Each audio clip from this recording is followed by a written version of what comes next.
아멘. 하나님 말씀 구약성경 열왕기상 19장 9절부터 18절까지 말씀입니다.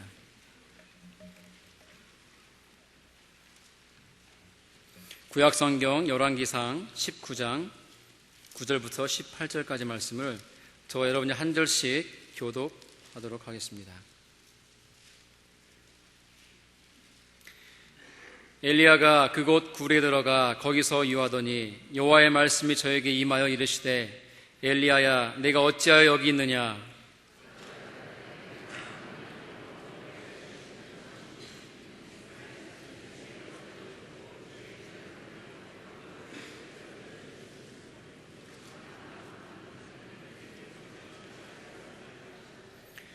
여호와께서 가라사대 너는 나가서 여호와의 앞에서 산에 섰으라 하시더니 여호와께서 지나가시는데 여호와의 앞에 크고 강한 바람이 산을 가르고 바위를 부수나 바람 가운데 여호와께서 계시지 아니하며 바람 위에 지진이 있으나 지진 가운데도 여호와께서 계시지 아니하며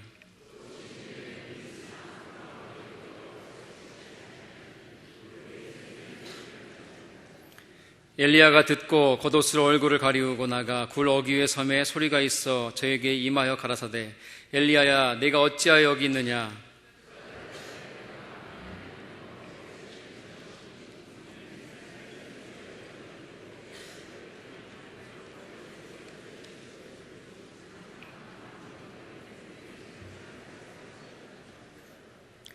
여호와께서 저에게 이르시되 너는 내 길을 돌이켜 광야로 말미암아 다메섹에 가서 이르거든 하사엘에게 기름을 부어 아람 왕이 되게 하고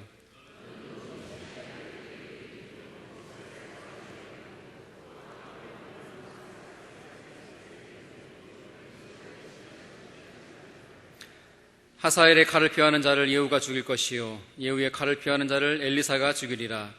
그러나 내가 이스라엘 가운데 7,000인을 남기리니 다 무릎을 바알에게 꿇지 아니하고 다 그 입을 바알에게 맞추지 아니한 자니라. 아멘. 할렐루야. 아멘. 6월이 되었습니다. 벌써 6월 한 달도 주님 안에서 믿음으로 승리하시기 바라고요. 특별히 그 한 해의 절반을 또 지나고 있지 않습니까?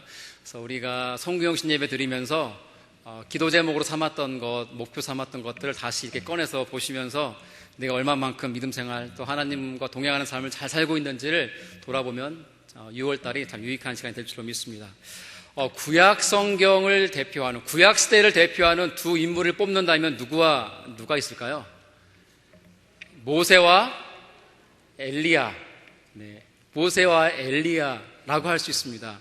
혹시 다른 인물들을 말씀한다 할지라도 괜찮습니다. 생각하기에 따라 다르기 때문에 그러합니다. 하지만 예수님께서 변화산에 오르셔서 그 외형이 변화되시고 그리고 그 가운데 구약의 두 인물이 나타난 것으로 볼 때 그 사람이 모세와 엘리야이기 때문에 가히 이 두 사람을 가리켜서 구약 시대를 대표하는 두 인물이다 말하는 데는 의심의 여지가 없을 것 같습니다. 제가 오늘 여러분과 나누고 하는 것은 엘리야라고 하는 위대한 하나님의 종 선지자에 관한 이야기입니다. 여러분 엘리야 하면 떠오르는 게 뭐가 있나요?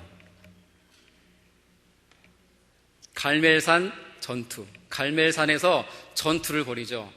그 바알을 믿고 섬기는 선지자 450명 그리고 아세라를 섬기는 선지자 400명 도합 850명과 단 한 명 엘리야가 맞서 싸웁니다. 그러니까 850대 1에 말도 되지 않는 전투를 벌이는 거죠.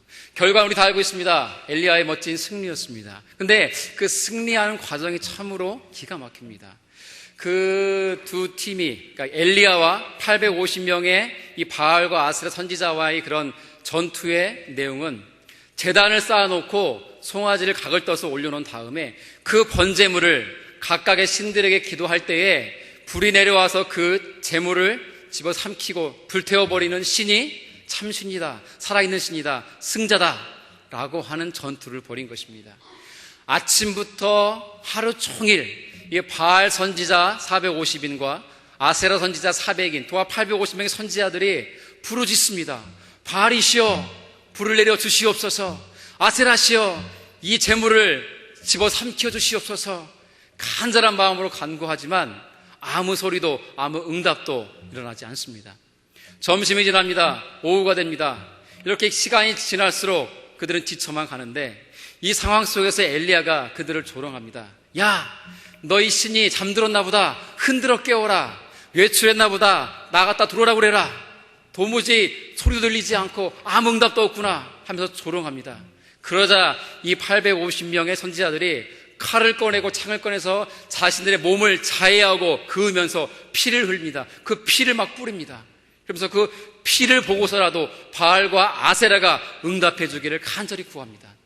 하지만 하루 종일이 지나서 저녁이 되었지만 아무 소리도 아무 응답도 일어나지 않습니다.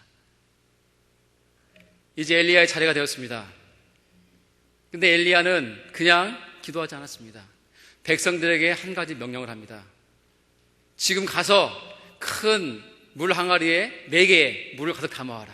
그리고 그 물을 제단과 이 번제물 위에 쏟아 부어라 라고 합니다. 그리고 이 제단 주변에 둥그렇게 도랑을 파라 라고 명령을 합니다. 그러자 백성들이 가서 물 항아리 4개를 가져오고 그 물을 제단과 제물에 붓습니다.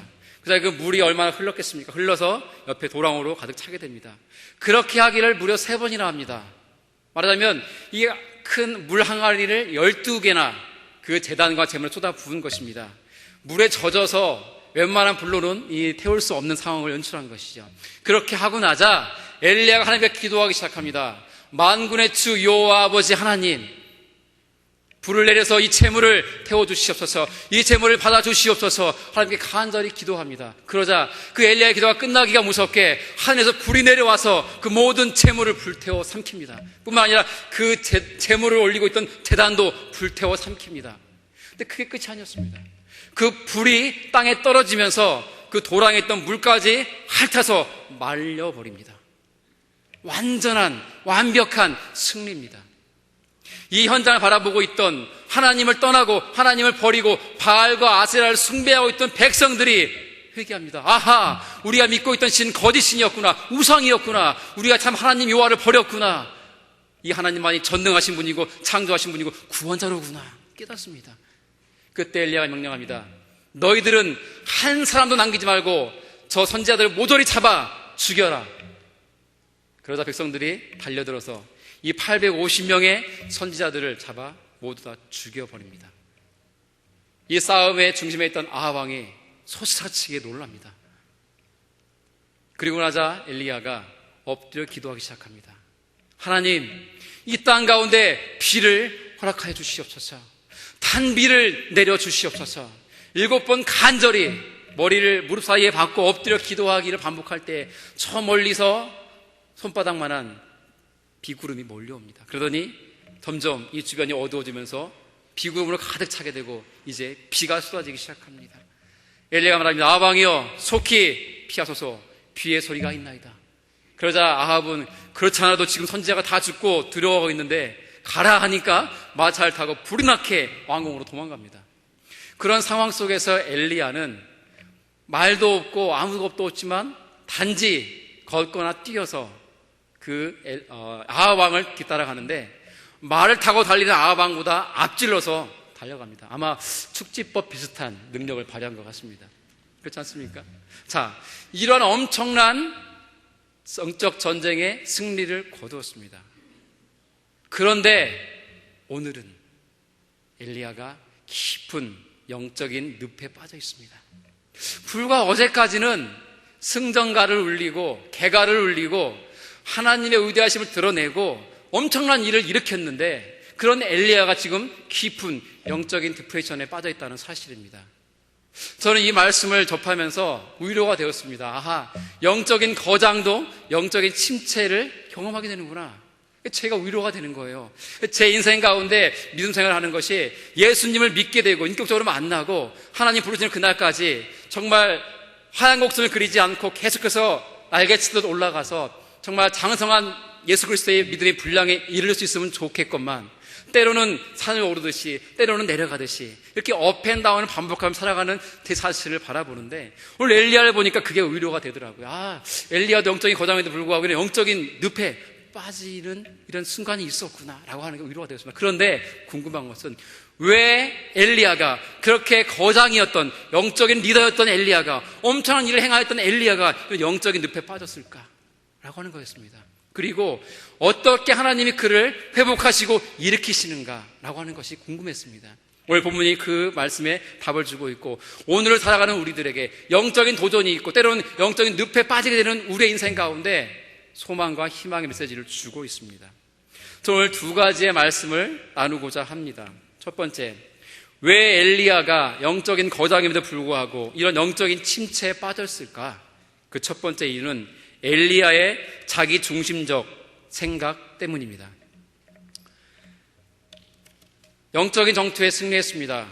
850인을 다 죽였습니다. 그리고 비까지 오게 만들었습니다. 엄청난 승리를 거두고 났는데 아합 왕이 불이 나게 왕궁으로 도망가서 누구에게 이 사실을 보게 했겠습니까? 그가 사랑하는 아내 이세벨이었습니다. 이 이세벨에게 여보 우리가 승리했소가 아니라 여보 망했소, 다 죽었어, 바알 선지자 450명이 다 죽었고 아세라 선지자 400명이 다 죽었어, 끔찍한 일이 벌어졌어, 이 이야기를 전하고 보고합니다. 그러다 이세벨이 목사 말씀대로 뚜껑이 열립니다. 화가 납니다. 엄청나게 분노합니다. 그러면서 한 명의 메신저를 엘리야에게 보냅니다. 가서 전해라. 내일 이맘때까지 내가 너를 반드시 죽이리라.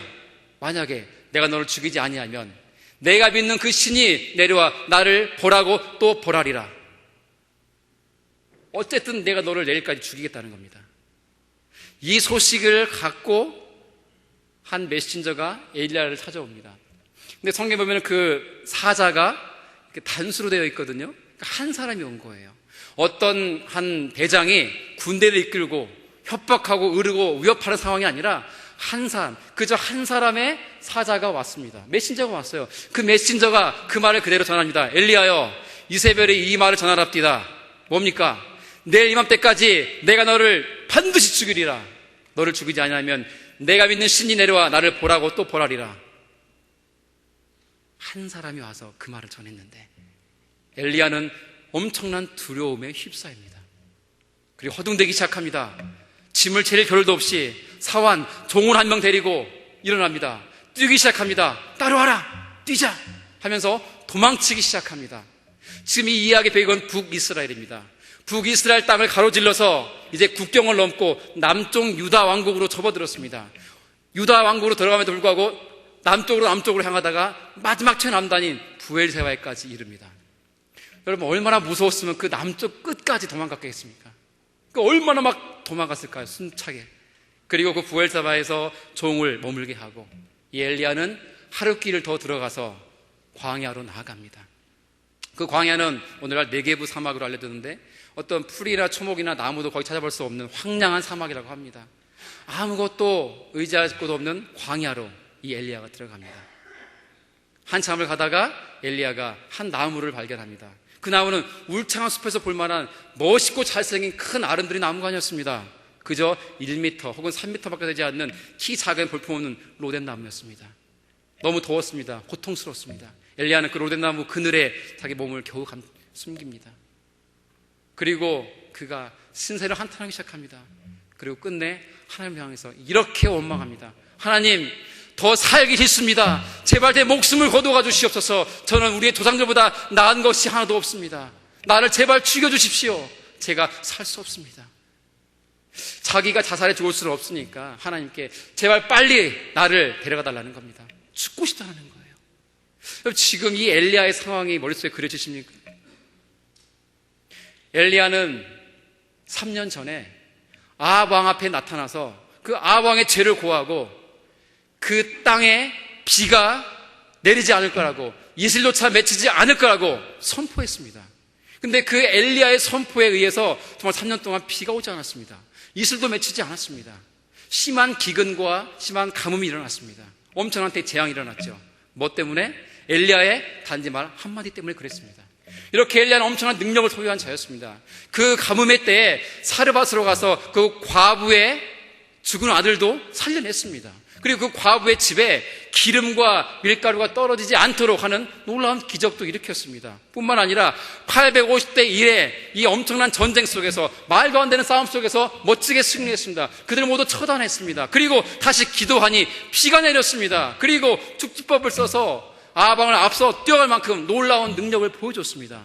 그랬던 엘리야인데 그가 지금은 어디로 가고 있습니까? 이스라엘을 떠났습니다. 남유다로 향합니다. 남으로 남을 향하다가 부엘사바까지 이릅니다. 부엘사바도 모자라서 광야길을 행합니다. 그리고 초라하게 로덴나무 아래에 앉아 있습니다. 왜 이렇게 엘리야는 영적인 침체 속에 빠졌을까요? 그것은 앞서 말씀드린 자기 중심적으로 생각하는 그의 모습 때문에 그러합니다. 모든 것이 자기 중심적으로 생각이 되어집니다. 만약에 이세벨이 내가 반드시 내일까지 너를 죽이리라 라고 하는 협박과 위협을 받았을 때에 엘리야가 내 중심으로 생각한 게 아니라 하나님을 중심으로 생각했다면 어땠을까요? 이세벨의 위협과 협박이 그때가 처음이었을까요? 아닐 것입니다. 왜냐하면 이세벨은 그동안 수없이 많은 하나님의 종들을, 선자들을 다 죽여왔기 때문에 그러합니다. 아마 엘리야도 쥐어 타계셨을 것입니다. 그렇기 때문에 엘리야에게 이런 죽음의 위협은요, 생소한 것이 아니었습니다. 그런데 그러한 때에 정말 영적인 거장이고 건강하게 서 있었다고 한다면 하나님을 구해야죠. 하나님, 제가 영적인 싸움에 승리했습니다. 주님께 하심을 감사합니다. 그런데 이세벨이 저를 죽이려고 합니다. 제가 어디로 가야 될까요? 이 다음 내가 무엇을 해야 됩니까? 말씀하여 주시옵소서. 주 앞에 무릎 꿇고 기도하고 나아가고 주님을 중심에 모시고 그분이 무엇을 지시하는지를 봤어야 됩니다. 하지만 그는 자기가 중심에 있었기 때문에, 중심에 있던 자기에게 위협이 가해오자 그 위협을 감당할 수 없는 자신 때문에, 연약함 때문에 두려움에 사로잡히게 되었고, 그것이 그로 하여금 영적인 디프레션에 빠지게 만들었다는 사실입니다.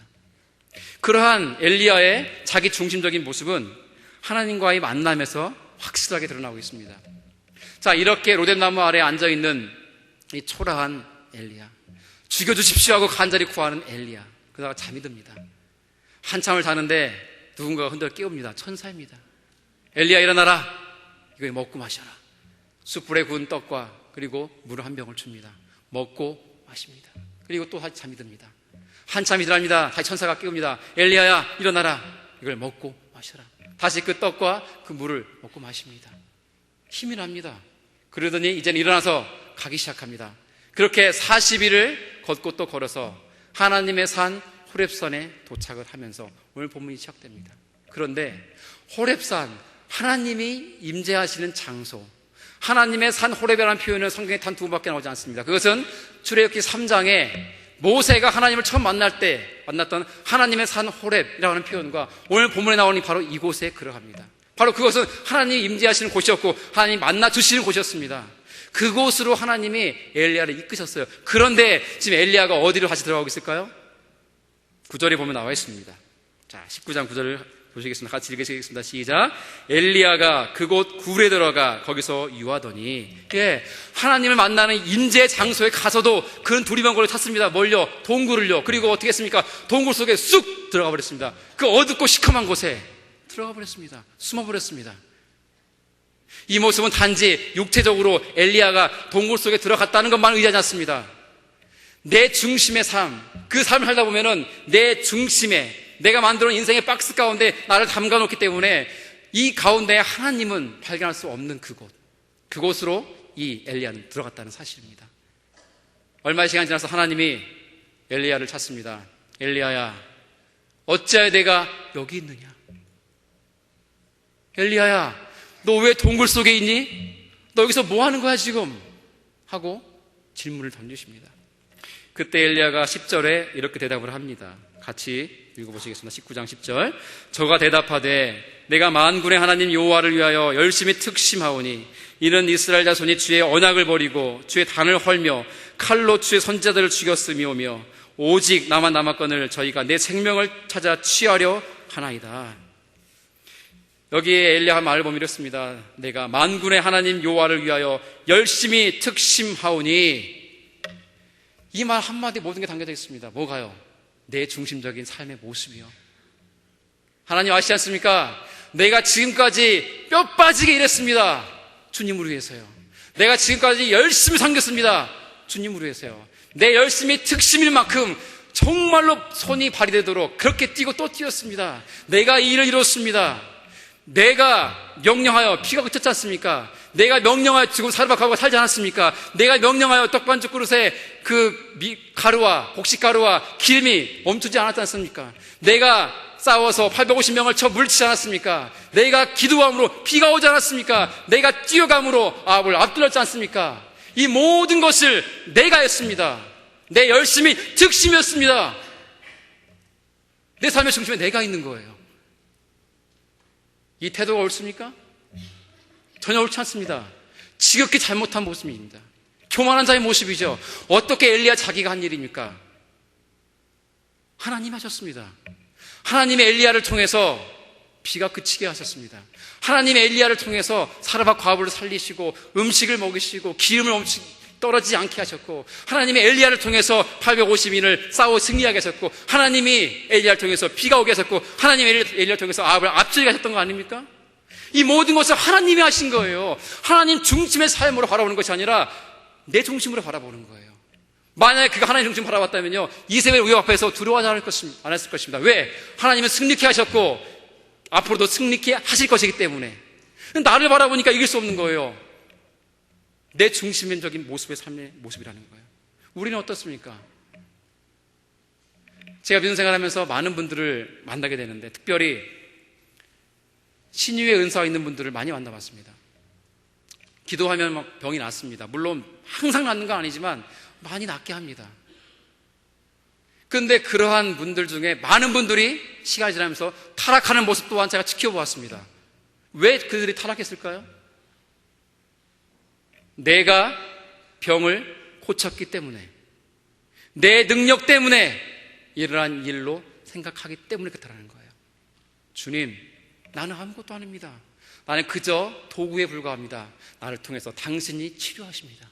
이게 믿음의 고백이어야죠. 설령 사람들이 나에게 다가와서 나를 앙모하고 추앙하고 높이고 대단하다고 말하고 사람들 끌어모으고 돈을 갖다 바친다 할지라도 노 아니야. 나는 아무것도 아닌 존재야. 나는 죄인 중에 괴수야. 그저 나를 통해서 하나님 은혜를 베풀어 주셔서 당신들을 낫게 하신 것뿐이야. 하나님을 바라보시오. 내가 아니라 하나님을 보셔야 됩니다 라고 하는 것이 옳지 않습니까? 엘리야가 그랬어야죠. 내 중심이 아니라 하나님 중심으로 바라봤어야죠. 우리 삶의 모습도 그러합니다. 영적 침체에 빠질 때 가만 생각해 보십시오. 왜 빠지는지. 그것은 내 삶의 중심에 내가 있기 때문에 그러합니다. 모든 것을 내 생각과 판단과 경험으로 바라보는 거예요. 그걸로 모든 것을 결정하는 거예요. 그러니까 이 엘리야도 지금 상황 속에서 두려움에 처했던 것이고 불이 났게 도망갔던 것입니다. 참 초라한 모습이지 않습니까? 그럼 두 번째, 이 영적인 거장이었던 엘리야가 왜 이런 영적인 침체에 빠졌을까? 그것은 오직 나만 남았습니다 라고 하는 생각 때문에 그러합니다. 아까 함께 봉독했던 10절의 말씀을 다시 한번 읽어보도록 하겠습니다. 시작. 저가 대답하되 내가 만군의 하나님 여호와를 위하여 열심히 특심하오니 이는 이스라엘 자손이 주의 언약을 버리고 주의 단을 헐며 칼로 주의 선지자들을 죽였음이오며 오직 나만 남았거늘 저희가 내 생명을 찾아 취하려 하나이다. 하나님, 다 죽었습니다. 오직 나만 남았습니다. 나만 남았다는 거예요. 근데 이 상황 속에서, 이 당시에 정말 엘리야만 혼자 남았을까요? 그렇지 않습니다. 3년 동안의 가뭄이 계속되자 아합 왕이 안절부절 못합니다. 그리고 궁중에 있는 보유하고 있던 물조차 바닥나기 시작하니까 자기 생명의 위협이 가해오자 왕인 자기의 체면을 불구하고 직접 물을 찾아서 나섭니다. 그런데 그 넓은 북이스라엘 땅을 다 살펴볼 수 없기 때문에 자기가 이쪽 지역을 맡아서 물을 있는지 살펴본다면 국내 대신이었던 오바댜에게 부탁을 해서 다른 지역을 살펴보도록 합니다. 야, 우리가 물을 찾자. 안 되겠다. 이러다 죽겠다. 우리 동물을 살리고 우리 목숨을 부지하자 하면서 오바댜와 함께 이 아합 왕이 물을 찾아 나섭니다. 그 스토리가 바로 앞장인 18장에 있는데, 그 18장에 보면 3절과 4절에 이 국내 대신 오바댜를 이렇게 소개하고 있습니다. 3절과 4절을 제가 읽어드리겠습니다. 아합이 국내 대신 오바댜를 불렀으니 이 오바댜는 크게 여호와를 경외하는 자라. 이 오바댜는요, 자기가 섬기는 임금은 하나님을 버리고 바알과 아세라를 숭배하고 우상을 따랐지만 그는 여호와 하나님을 크게 경외하는 사람이었습니다. 그런데 그가 4절에 보니까 이세벨이 여호와의 선지자들을 멸할 때 오바댜가 선지자 100인을 가져 50인씩 굴에 숨기고 떡과 물을 먹였더라. 놀랍지 않습니까? 이 오바댜라고 하는 국내 대신이 이세벨이 하나님 선지자들을 다 쳐 죽일 때에 100명을 따로 모아 숨겨둡니다. 100명이 함께 움직이면 눈에 띄니까 50명씩 이쪽에 동굴에 50명, 이쪽 동굴에 50명 숨겨둡니다. 그리고 물과 그리고 떡을 공급하면서 그 선지자들을 살려냅니다. 그런데 이렇게 100명의 선지자가 살아있다는 사실을 엘리야가 몰랐을까요? 몰랐기 때문에 오직 나만 나이다, 그렇게 하나님께 컴플레인했을까요? 천만에요. 엘리야는 그 사실을 정확하게 알고 있었습니다. 자, 이렇게 오바댜 국내 대신이 물을 찾아 떠납니다. 아합은 이쪽 지역, 그리고 본인은 이쪽 지역을 찾는데 그쪽 지역을 이렇게 수색하다가 엘리야를 만나요. 근데 엘리야가 그 오바댜에게 말합니다. 가서 왕에게 전해라. 내가 여기 있으니 이리로 오라 라고 전해라. 근데 오바댜가 말합니다. 주이시여, 만약에 제가 돌아가서 아합 왕에게 지금 제가 이쪽 지역에서 엘리야를 만난다이다, 그가 왕을 그쪽으로 오라 합디다 라고 전한다고 한다면, 그렇게 해서 아합 왕을 모시고 여기까지 왔는데 만약 당신이 계시지 아니하면 나는 죽은 목숨입니다. 저는 갈 수 없습니다. 그때 엘리야가 말합니다. 내가 맹세하노니 내가 여기서 다시 만날 것이다. 그때 오바다가 이 엘리야에게 이렇게 말합니다. 열왕기상 18장이고요 21절 22절입니다 엘리야가 모든 백성에게 가까이 나와 이르되, 그만 13절입니다. 죄송합니다. 열왕기상 18장 13절. 이세벨이 여호와의 선지자들을 죽일 때에 내가 여호와의 선지자 중에 100인을 50인씩 굴에 숨기고 떡과 물로 먹인 일이 내 주께 들리지 아니하였나이까. 내 주께는 엘리야를 말합니다. 엘리야시여, 내가 전에 이세벨이 모든 선지자를 죽일 때 100명을 따로 모아서 먹이고 마시게 하고 숨겼던 것을 당신이 들어 알고 있지 않습니까? 이미 알고 있었다는 사실이에요. 그런데 설령 몰랐다 할지라도 지금 알았잖아요. 그런데 오늘 본문 가운데 엘리야가 하나님과 대면하고 있는 그 자리는 이 사건 뒤에 일어난 사건이에요. 그러니까 지금 엘리야는 이미 적어도 100명의 선지자는 살아있고 그들이 믿음을 지키고 있고 그들이 하나님 향해서 기도하고 있음을 알고 있었다는 사실이에요. 그런데도 불구하고 오직 나만 나이다 하고 하나님께 컴플레인하고 있잖아요. 어리석지 않습니까? 그리고 그 뒤에 보면 18장 22절에 엘리야가 백성들에게 이르되 여호와의 선지자는 나만 홀로 남았으나 바알의 선지자는 450인이로다. 갈멜산 전투가 벌어지기 직전에도 백성들이 한 말이 고소에 담겨져 있습니다. 다 죽었어. 나만 남았어. 나만 남은 게 아닌데도요. 이 나만 남았다라는 것이 바로 이 엘리야로 하여금 영적인 디프레션에 빠지겠다는 사실입니다. 그러한 엘리야를 하나님께서 그 굴에서 나오라 말씀하십니다. 근데 엘리야는요 불순종해요. 굴 속에서 안 나갑니다. 그때 하나님이 엘리야를 깨닫게 하기 위해서 여러 가지 현상을 일으킵니다. 첫째, 엄청나게 큰 강한 바람을 그 산에 부딪히게 합니다. 성경의 표현에 의하면 산이 갈라지고 바위가 부서지고 터집니다. 엄청난 현상이 일어납니다.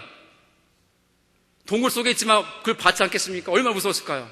그런데 그 강한 바람 가운데에도 하나님은 계시지 않았습니다. 두 번째, 엄청난 지진이 그 산에 일어났습니다. 그 동굴 속에 있던 엘리야가 얼마나 무서웠을까요? 그런데 그 지진 가운데서도 여호와 하나님은 계시지 않았습니다. 그리고 하늘에서 불이 임했습니다. 그 불이 온 산을 뒤덮었습니다. 그러나 그 불 가운데도 하나님은 계시지 않았습니다. 이 모든 곳이 지나가고 어디선가 세미한 소리가 들려옵니다. 하나님의 음성입니다. 하나님이 엘리야에게 뭐라고 말씀하셨을까요? 성경에 나와 있지는 않습니다. 저는 생각해 봅니다. 엘리야야, 힘드니? 내가 너를 사랑한다. 아마 이런 말이었지 않았을까요? 그 세미한 소리를 듣고 그때서 엘리야가 일어납니다. 그리고 동굴 밖으로 나옵니다. 그리고 주님 말씀처럼 나와서 여호와의 산에 서라. 여호와의 산 호렙산에 섭니다. 하나님 다시 묻습니다. 엘리야야, 네가 어찌하여 여기 있느냐? 왜 여기 있니? 그때 14절에 엘리야는 이렇게 또 말씀합니다. 저가 대답하되 내가 만군의 하나님 여호와를 위하여 열심히 특심하오니 이는 이스라엘 자손이 주의 언약을 버리고 주의 단을 헐며 칼로 주의 선지자들을 죽였음이오며 오직 나만 남았거늘 저희가 내 생명을 찾아 취하려 하나이다. 이게 무슨 말씀이에요? 앞선 동굴 속에서 답했던 10절의 말씀과 토시 하나 되지 않고 똑같습니다. 하나님의 세미한 음성을 듣고 나오긴 했지만 아직까지 그는 내 삶의 중심에 내가 있었고 나만 홀로라고 하는 그 생각 속에, 고정관념 속에, 편견 속에, 선입견 속에 갇혀 있었습니다. 동일한 얘기를 한 것이죠. 그때 하나님이 마지막 15, 16절에 17절에 이렇게 말씀하십니다. 중요한 말씀이니까 우리 함께 같이 읽어보겠습니다. 시작. 여호와께서 저에게 이르시되 너는 내 길을 돌이켜 광야로 말미암아 다메섹에 가서 이르거든 하사엘에게 기름을 부어 아람 왕이 되게 하고 너는 또 님시 아들 예후에게 기름을 부어 이스라엘 왕이 되게 하고 또 아벨 무올라 사밧의 아들 엘리사에게 기름을 부어 너를 대신하여 선지자가 되게 하라. 하사엘의 칼을 피하는 자를 예후가 죽일 것이요 예후의 칼을 피하는 자를 엘리사가 죽이리라. 아멘. 뭐예요? 엘리야야, 너 혼자 아니거든? 너 지금 가서 아람 왕을 새로 세워라. 그리고 이스라엘 왕도 새로 기름 부어 세우라. 그리고 엘리사를 기름 부어 세워 너의 후계자를 삼아라. 그들이 너의 동역자가 될 것이다. 붙여주십니다.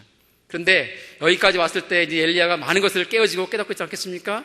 근데 엘리야라고 완전히 깨어지게 만드는 하나님의 말씀 마지막 18절 같이 읽어보겠습니다. 시작. 그러나 내가 이스라엘 가운데 7천인을 남기리니 다 무릎을 바알에게 꿇지 아니하고 다 그 입을 바알에게 맞추지 아니한 자니라. 할렐루야. 아멘. 나 혼자만 남았습니다. 내가 바알에게 무릎을 꿇지 아니하고 바알에게 입을 맞추지 아니한 자들, 의로운 자들, 믿음을 지키는 자들, 내가 보기에 합당한 그 자들을 7천이나 남겨두었다. 너는 혼자가 아니다. 왜 혼자라고 생각하고 있느냐? 그의 편견과 고정관념을 완전히 하나님이 깨뜨려 버리십니다. 그때서야 비로소 엘리야가 정신을 번쩍 차립니다. 그 뒤 이어진 얘기는 집에 와서 읽어보십시오. 뻔하죠. 이 엘리야가 엘리사를 세우고 선지학교를 세우고 사람들을 길러내고 함께 하나님의 일을 감당하다가 멋지게 요단강에서 불병거를 타고 하나님께 올라갑니다. 우리가 믿음 생활을 하다 보면 영적인 침체, 영적인 늪에 빠질 때가 있습니다.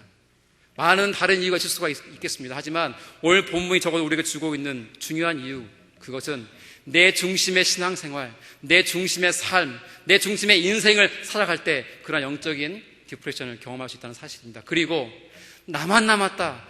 왜 하나님 납니까? 왜 나입니까? 왜 나만 그 일을 해야 됩니까? 라고 하는 잘못된 고정관념이 우리가 알고 있는 영적인 침체에 빠뜨리게 된다는 사실을 잊지 마십시오. 요즘 매스컴을 통해서 보면 참 소망이 없어 보입니다.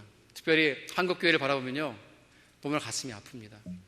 제가 어릴 때만 해도 한국의 기독교 인구가 조금 불려졌겠지만 1200만 명을 육박한다고, 이제 곧 있으면 2000만을 돌파하고 좀 있으면 막 4000만을 다 복음화해서 이 완전하게 하나님 나라가 될 거라고 막 굉장한 기대에 불어 있었습니다. 그런데 어느 순간 1200만 명을 자랑하는 숫자가 1000만으로 줄었습니다. 요즘은 900만을 얘기합니다. 요즘 800만을 얘기합니다. 어떤 분들은 800만도 안 될 거다라고 보는 분들도 있습니다. 점점 기독교가 쇠퇴해가고 있습니다. 우리의 조국 교회 현실입니다. 믿는 자들이 줄어들고 있습니다. 다만 대형교회가 서는 것은 수평 이동에 불과합니다. A교회에 있다가 B교회로 이동하는 철새 같은 이동일 뿐입니다. 전혀 늘고 있지는 않습니다. 전도가 되지 않습니다. 교회가 개척이 잘 되지 않고 있습니다. 개척을 해도 거의 문을 닫습니다. 개척하는 교회 수보다 문 닫는 교회 숫자가 많습니다. 이렇게 가다가는 우리 조국교회 어떻게 될까요? 우리 조국은 어떻게 될까요? 그것만이 아니지 않습니까? 대형교회들이 어떤 일을 벌이고 있습니까? 이게 회사입니까? 이게 기업입니까? 담임 목사가 CEO입니까? 세상에서도 그렇게 하지 않는데 어떻게 세습을 합니까? 내 교회니까 내가 세습을 하죠. 얼마나 무서운 죄를 짓고 있습니까? 하나님 바라보면 그렇게 할 수 있을까요? 천만에요. 그렇게 목회를 잘했다라고 인정받던 사람들이 은퇴하면서 왜 그 돈 때문에, 퇴직금 때문에 교회를 쪼개놓고 무리를 일으킵니까? 왜 목회자들이 성적인 문제에 폭포나가 떨어집니까? 왜 교인들이 이단에 빠지고 있습니까? 말도 안 되는 교리에 넘어가고 있습니까? 소망이 없어 보입니다. 터지는 뉴스마다 너무 가슴이 아파요. 정말 목회자로서, 목사 한 사람으로서 너무나 송구스럽고 몸둘 바를 모르겠습니다. 오늘 본문이 하나님이 저에게 주시는 말씀이 이것입니다. 바알에게 무릎 꿇지 아니한 7천, 바알에게 입을 맞추지 아니한 7천을 내가 준비해 놓았다. 걱정하지 마라. 한국 교회에 소망이 있다. 미국 교회는요, 마찬가지죠. 미국 사회는요, 절망적이지 않습니까? 이제는 마음껏 설교를 할 수 없어요. 이제는 설교할 수 있는 메시지가 따로 있고 할 수 없는 게 있는, 어쩌면 중국의 3자 교회 같은 현실로 갈 수도 있습니다. 법이 제도화가 되면 마음껏 말할 수 없다고요. 죄를 죄라 말할 수 없는 시대가 올 수도 있습니다. 절망적이죠. 그런데 우리는 소망이 있습니다. 이 미국 땅에도 하나님은 변치 않고 바알과 아세라에 무릎 꿇지 않고 입 맞추지 않은 7천인을 세워놓으셨기 때문에 그러합니다. 열방도 마찬가지입니다. 여러분, 열방을 바라보십시오. 세상을 바라보십시오. 하나님의 종들이 곳곳에 있음을 우리는 볼 수 있습니다. 제가 지난 2, 3주 전에 인디애나에 있는 신학교를 공부를 하러 갔다 왔습니다. 2주 동안 다녀왔습니다. 월요일날 가서 그 다음 주 금요일에 밤에 왔기 때문에 주일을 제가 한번 이렇게 참석하지 못했는데, 여기서요. 그 사이에 주말을 한번 끼워서 어디서 예배드리고 어떻게 주말을 보낼까 하는데, 한 20여 명의 그 선교사님들과 목사님들이 공부하러 모였던 그 상황이었어요. 근데 평생 선교제에 있다가 미국이라는 나라를 처음 와본 분들이 몇 분 계시더라고요. 근데 그분들은 시카고 어딘지도 잘 몰랐었던 것 같더라고요. 그럼 이분들한테, 이 인디애나는 학교가 시골에 있거든요. 여기 있으면 볼 게 별로 없으니까 그 시카고라도 한번 가서 좀 이렇게 한번 보게 하자 해서 제가 차를 렌트하고 해서 그 선교사님들하고 네 분을 모시고 저하고 5명이 시카고로 올라왔다가 또 그 다음날 내려갔습니다. 근데 올라가면서 또 내려오면서 차 안에서 무슨 얘기 했겠습니까? 선교사들이니까 모이면 선교지 얘기하죠. 근데 그 얘기가 얼마나 재밌는지 몰라요. 웃다가 배꼽 잡다가 또 울다가 하나님이 선교지에 생각하신 일들을 나누는데요, 너무 엄청나더라고요. 그분들의 실패한 이야기, 시행착오를 겪었던 이야기, 15년, 20년 지나니까 이제서야 조금 어떻게 해야 될지를 알게 됐다는 그 이야기들, 그 이야기들이 제 가슴에 막 도전되는 거예요.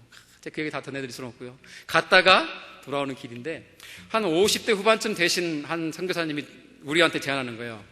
다 이제 가장 연배가 많으신 분이니까, 여보게들, 우리 그냥 선교지 얘기를만 하고 이렇게 신학교로 돌아갈 것이 아니라 우리 가던 중에 노래 자랑합시다. 근데 한 명씩 돌아가면서 노래를 부르라는 거예요. 제가 운전을 막 하고 있는데 이게 노래가 다시 어떻게 하지 하고 있는데, 그냥 노래가 아니라 각 선교지의 언어로 찬양을 부르자고 하시는 거예요. 그러더니 본인이 먼저 부르시는 거예요. 아프리카 언어로 막 찬양을 부르시는데 우리 모두는 아무도 그 뜻을 이해할 수 없었습니다. 그 찬양을 다 부르고 나시더니 가사를 불러주시는데 정확하게 제가 기억하는 이런 내용이에요. 주님께서 우리를 구원하셨습니다. 그분을 찬양합니다. 내 인생 다하도록 그분만 믿고 섬기겠습니다. 뭐 이런 주제의 찬양이었어요. 근데 그 찬양의 가사를 듣고 나니까요, 다시 한번 들려달랄 때는 다시 한번 불러주시는데 굉장히 은혜롭게 다가오는 거예요. 그러더니 그 다음에 몽골 선교사님 차례예요. 몽골 언어로 막 찬양을 부르는데 가사는 몰라도 괜찮아요. 가슴이 뜨거워지고 뛰기 시작하는데요, 제 안에 굳어져 있던 심장이 뛰기 시작하는 것 같았어요. 하나님, 제 왜 이렇게 힘들죠? 제 왜 이렇게 영적인 이 침체기를 못 벗어나고 있죠? 왜 정말 이런 상황 속에서 내가 이렇게 있어야만 되죠? 때때로 우리는 그런 것을 경험합니다. 정말 살 힘조차 없어서 하나님, 죽고 싶습니다. 로뎀남 아래에 있는 엘리야처럼 차라리 죽여주십시오. 크리스찬이라서 자살할 수는 없고 절 제발 죽여주십시오 하는 영적인 갈급함, 영적인 그 바닥 속에 있을 때에 삶의 의욕을 잃고 주일날 교회 가는 것조차 힘들어지고, 이렇게 설교는 긴 거야 하면서 불평이 있고, 들어도 빠져나가고 찬양이 나오지 않고, 일어납시다, 손을 듭시다 하면은 왜 손을 들라고 그러는 거야? 그냥 앉아있고 교회를 갈까 말까 고민하고, 하나님 살아계신 거야? 전능하신 거야? 나를 알긴 않으시는 거야? 그럼 나를 사랑하시긴 한 거야? 라고 하는 깊은 터널을 지날 때, 그런 터널을 지나고 있던 저에게도 그분들의 그러한 찬양과 그런 고백과 하나님에 향한 그 마음과 그 열정이 저의 가슴을 다시 뛰게 하더라는 것입니다. 그때 깨달았습니다. 아하, 이 세상에 소망이 있구나. 이분들이 바로 오늘 18절의 주인공들이구나. 바알에게 무릎 꿇지 아니하고, 바알에게 입 맞추지 아니하고, 순수하게 복음을 붙들고 그 예수 그리스도의 십자가를 전하고 있고 영혼을 구원하고 있고 하나님 나라를 확장해 가고 있는, 누가 알아주든지 알아주지 않든지 관계없이 전 다 처음 보는 분들이었어요. 세계 각지에서 수십 명씩 섬겼다는데 처음 보는 분들이에요. 미국을 처음 와봤다니까 할 말 다 했죠. 소망을 보았습니다. 그뿐만 아니었습니다. 한 5분이 한국에서 오셨어요. 저보다 한 10년, 15년쯤 연배가 많으신 분들인데 행색이 이렇게 별로 이렇게 멋져 보이지 않았습니다. 평범해 보였고 시골 아저씨 같이 보이더라고요. 잠바 입고 막. 그래서 근데 알고 봤더니 시골 전남 보성이라는 시골에서 목회하시는 분들이 다, 보통 미국으로요 그 목회학 박사 디민 공부하러 오는 분들은 거의 대다수가 특히 서울이나 대도시에 있는 규모 있는 교회 담임 목사님들입니다. 안 그러겠어요? 몇 주씩 교회를 비우고 어떻게 미국으로 올 수 있습니까? 그리고 경비는 어떻게 감당합니까? 큰 교회 좀 운영해야 재정 뒷받침 가지고 오지 않습니까? 부목사들에게 설교를 맡기고 할 수 있잖아요. 그런데 평생 시골에서 목회했던 이분들, 이제 50 중반에 대해서 환갑을 바라보는 나이인데요, 미국을 처음 와본 거예요. 근데 이야기를 들어보니까 몇 년 전에 이 보성으로 목회하러 온 곳이 아니라 어떤 분은 17년 전에, 어떤 분은 20년 전에 남아있는 여생 거기서 사역으로 마감하리라 고백하더라고요. 저는 그분들이 되게 큰 도전이 됐습니다. 청년들에게 고백했지만, 너 공부할 거 다 하고 커리어 잘 쌓고 저 오지로 저 벽촌으로 너를 보낸다면 너 갈 수 있겠니? 저 이전에는 갈 수 없습니다 주님, 그렇게 생각했던 사람이에요. 제가 왜 거기 가야 됩니까? 그분들의 그 고백이 저의 멈춘 심장을 다시 뛰게 했습니다. 사랑하는 성도 여러분, 말씀을 마치도록 하겠습니다.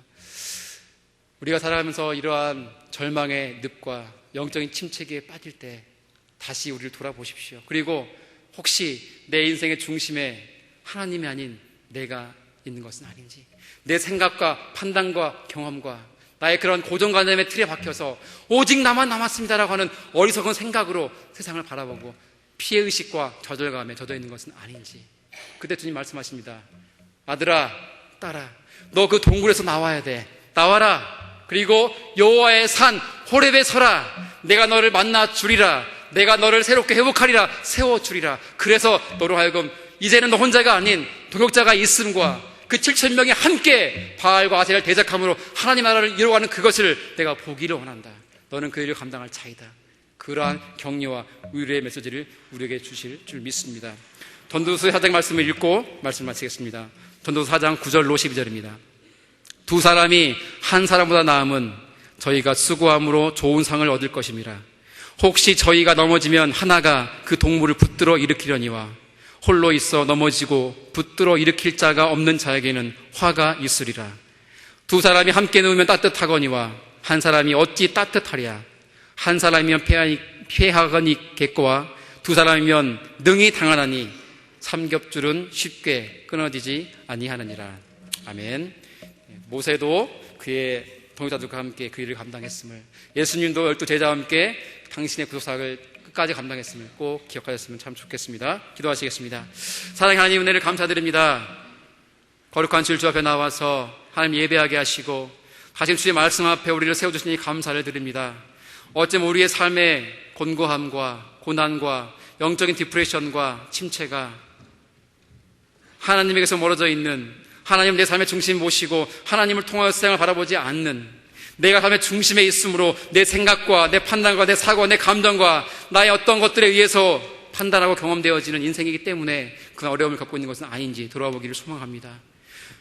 오직 나만 남았나이다. 어리석은 엘리야의 말처럼 그런 푸념과 그런 컴플레인으로 하나님 앞에 서 있는 우리의 모습은 아닌지 돌아봅니다. 원컨대 나의 생각과 판단과 생각 속에 갇혀있는 우리들로 하여금 그 동굴에서 나오라 요청하신 주의 부르심 앞에 예, 제가 나가겠나이다 순종하게 하시고 다시 주 앞에 섬으로 우리 삶의 존재의 목적과 이유가 무엇인지 알게 하사 너가 왜 여기 있느냐라고 물으실 때에 주님, 제가 하나님의 영광 위에서 여기 있나이다라고 당당하게 말할 수 있는 우리 모두가 되어지게 도와주시옵소서. 감사드리며 예수 그리스도의 귀하신 이름으로 간절히 기도하옵나이다. 아멘.